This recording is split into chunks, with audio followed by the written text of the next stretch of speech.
Good afternoon, everyone. It's day 6 of my 30 Days of Lives challenge.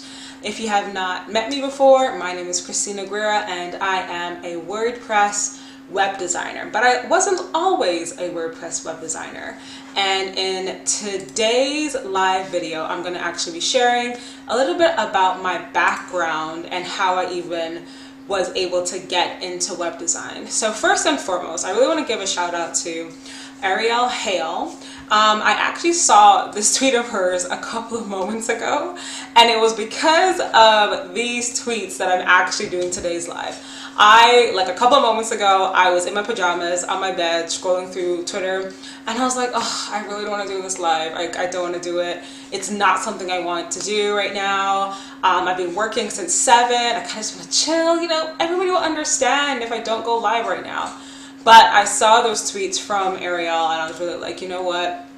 I decided I wanted to do this. I decided I wanted to stay the course. I decided that this was something that I wanted to do. So I'm going to go ahead and do it. So before I got ready, I was like, I really don't really know what to talk about. So I asked my brother, Daniel, I'm like, hey, bro, like, you know, I'm doing my 30 Days of Lives challenge. I kind of ran out of topics. I'm not really comfortable with screen sharing right now. Like, what do you think I should do in the meantime? And he's like, why don't you talk about your struggle as a designer? And I'm like, okay, I think there's a lot of those stories floating around. So instead, I wanted to talk about my struggle getting into entrepreneurship, period, and how I actually got started and how I ended up here. So I actually have no background in any of the things that I do today. I have no background in web design, no background in graphic design. I am self-taught through and through. So everything that I do, I taught myself and I learned through books, through YouTube videos, through practice. And that includes how I started my very first business, which was actually in VoIP, also known as voice over IP, in the grander sector of telecommunications. Yes, so when I graduated from high school when I was 17 years old, and at that time, it was really hard for my parents to send me to school. So they were like, you know what, take a year off, you know, housing crisis, take a year off, and then like a year afterwards, you can go back to school. I'm like, cool. So in the meantime, here I am at home, doing nothing. I just launched my very first website, like maybe a couple months prior, which was my dad's website for his business. It was on like some dead old HTML template from AIT, and I'm literally sitting at home barely doing anything. So what ended up happening was, as I was in high school a couple of years prior, my dad was running a telecommunications business. He was selling international calling cards as well as business and residential phone services. So, you know, your home phone, you know, the phone you use in your office. My dad's company essentially created this programs and the systems behind those and resold them on that free open source platform called Asterisk. So he had like a team of guys working for him. And so when I was in high school, you know, to like, you know, pay for lunch and stuff, I would sell some of his calling cards. And I was like a reseller for him in high school. And then like once high school was done, I was now doing customer service and kind of doing, like, at the time I didn't know what it was called, but doing the branding and the website maintenance for the family business, which was called Telecom. So as the years went on and on and on and on, I'm now 19, and the housing crisis is kind of leveling out a little bit. And so my dad recommended that an incorporation for the business. So Telecom is actually the second iteration of a first business, or a third. Okay, so my dad's very first business was called Daniel Systems International, and it was a computer repair and servicing business, and that's what he started when we were back home in the United Kingdom. So he was running that business, and then we immigrated to Canada, and so he kind of was doing the same thing in the same field, but obviously you can't bring the business from the UK to Canada. He sold it in the UK, so he's like, okay, I'll start something similar, but but in telecommunications, and he called it Eldan Data Systems Inc. So it's kind of like an homage to like Daniel's Systems International, but like got like that Eldan, which literally translates into God of Daniel. My brother's name is Daniel. Ha ha ha. And so this was now the third iteration of the company, Eldan Telecom, because Eldan Data Systems, because of the housing crash, that business was negatively impacted. And so now we were like kind of building it up, we were selling more cards, getting more resellers, etc., etc. And that in and of itself is like crazy story, which we're going to get into. So, and I want to say 2009, I've incorporated my very first business, and he's like, okay, yeah, I'm giving the business to you. And I'm like, wait, what? I don't even know how to run this stuff. Like, I don't know what to do. Like, this is so new to me. Like, I built a website. I know a little bit of CorelDRAW. I'm playing around in Photoshop. At that time, I was still learning around these programs, but I really loved it because I've always had a passion for the visual arts. So the main reason, and not the main reason, this is how I learned how to do graphic design and branding. There was this website way back when called Tutorialized. And basically, Tutorialized would be like a gallery of all these tutorials for like every single subject you can think of in one place. And so you would click on a link and it will take you to another website where you can actually like follow the tutorial. And I would like spend hours and hours and hours and hours doing all these tutorials for Photoshop, for Illustrator, for Dreamweaver. And that's how I learned graphic design in the very, very, very early stages, in the very, very, very early days. So how does this relate now to me now owning my first company? Well, essentially what happened was my dad changed jobs. He decided that he wanted to be a full-time minister, like a pastor. And so he's like, I'm giving you this company, take care of it as my gift to you. And I was just like, oh my God, that's so crazy.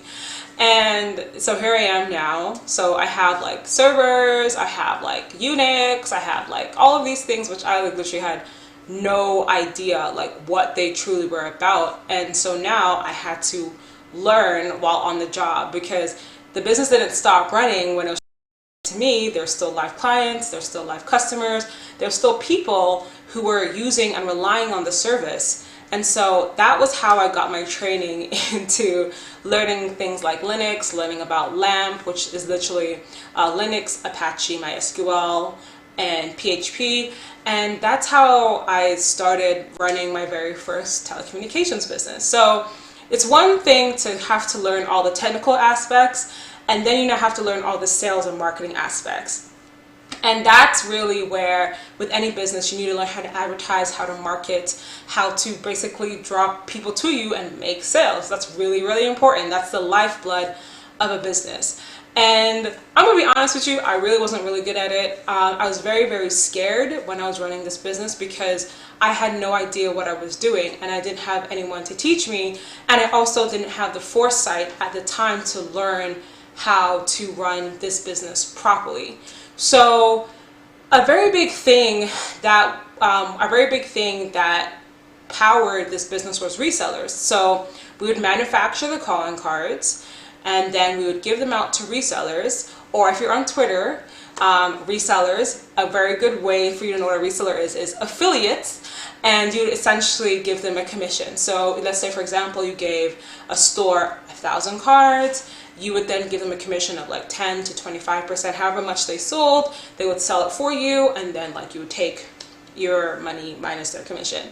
So my dad had built up this massive network of resellers, predominantly local African and Caribbean grocery stores, locations, service people, etc. But unfortunately, most of them had the mindset that things were on a post-paid basis. And what post-paid means is essentially, I give you the product, and then you sell the product, and once you're done selling the product, you pay me. That is a horrible, horrible business model. It can work in some industries. In some industries, it's standard.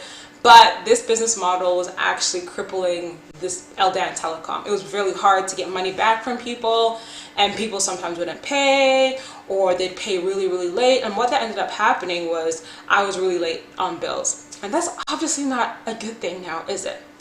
Now, in addition to dealing with my own people and their drama with reselling, Some of my resellers were also from other cultures and from other places. And now at that time, I'm like 19 through 21. I'm a teenager. And so I'm going into these stores, like dealing with people who are like twice, sometimes 3 times my age, asking them for money, asking them to pay me. And it's like, yeah, okay, girl, I ain't giving you jack. Or they would withhold money, or there'd be these problems and these qualms. Sometimes there'd be language barriers, cultural barriers, and it made my time very, very difficult while running this business. Because of that, it made it really hard to grow and scale, even want to run this business. And so that was probably on what I would call the lower side of the telecom business. Now on the higher side now, you're dealing with like business phone clients and corporations and people who need like corporate business and corporate telecommunication services. And for the most part, me and those people had like a pretty great partnership and understanding. It was, I bill you, you get your phone service, we're done. But there was still that missing link, which was understanding how to market and how to sell. I didn't know how to do that. So what would end up happening was majority of my client base were resellers, the low-end product, which was the calling cards or the direct dial, as it's called, where essentially you don't need a calling card. You can just pick up the phone, dial an access number, and you can get your international minutes. But 80% of my business was calling cards, long distance, which was super expensive. And then 20 to like, I want to say 5%, if I'm being very honest, was more so the corporate, more of the higher ticket, higher margin business. And so that imbalance made it super hard for this business to be profitable. And unfortunately, at the end of last year, 2019, after running this business for a decade, I had to close it down. It was just becoming way too much to keep on running a business at an extreme loss. And also, Neue Designs was taking up way too fast. So I really couldn't balance both of them. Overall, my journey as a VoIP reseller or a telecommunications provider was one that really, it really shaped the type of business person that I am today. Some of the lessons that I learned from running this telecommunications business was to always keep my word. That was a really big thing, because you can't say one thing to a person and then say something else. I really had a really bad experience with a client I had for the duration of that point in time, and that one client alone taught me that get everything in writing. Everything. And it's these type of lessons that I learned in the telecommunications industry that even though it was really hard and very, very painful, like there would be days where I would literally cry myself to sleep because I had a fight with a reseller or a phone client like disconnected and they didn't want to use my service anymore. But it's because of those lessons that I learned during that period of time that I'm the business person that I am today. Neue Designs is successful because I learned a lot and I got most of my scars and I learned my lessons from running both LDAN Telecom and now taking those lessons and using it to run Neue Designs. Overall, I hated working in the telecommunications industry. For the most part, I was always the only black woman in the room. I'd go to conferences, I'd go to meetups, and I was the only person who looked like me there.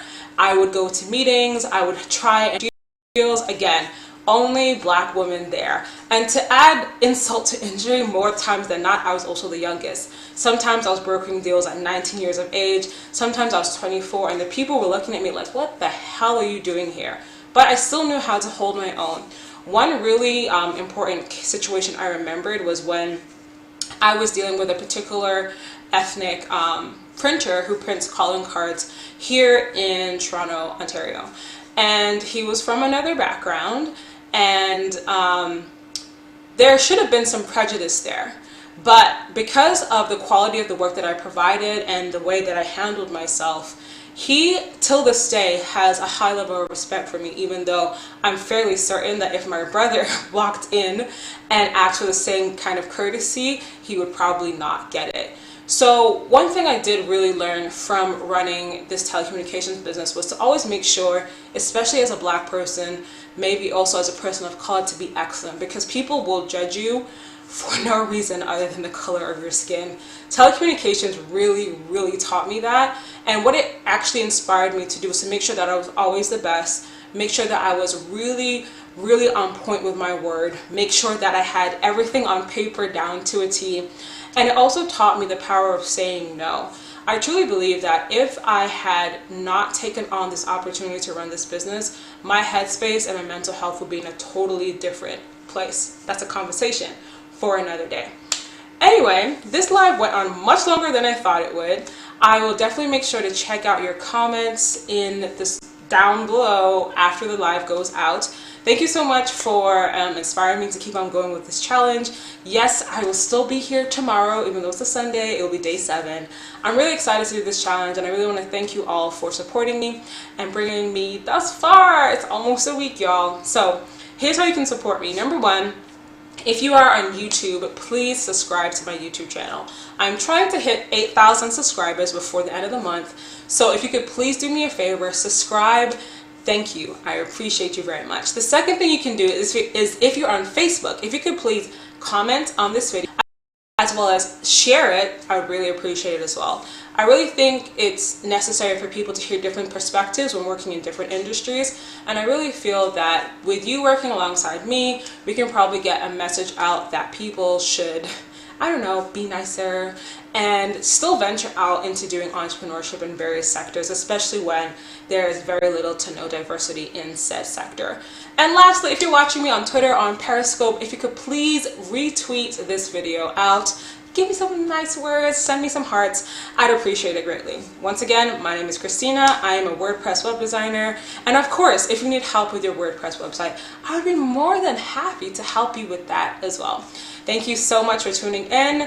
Make sure you stand by, and I will make sure to come back here tomorrow. I have no idea what I'm going to talk about, so if you have any ideas for me, please leave it in the comment section down below.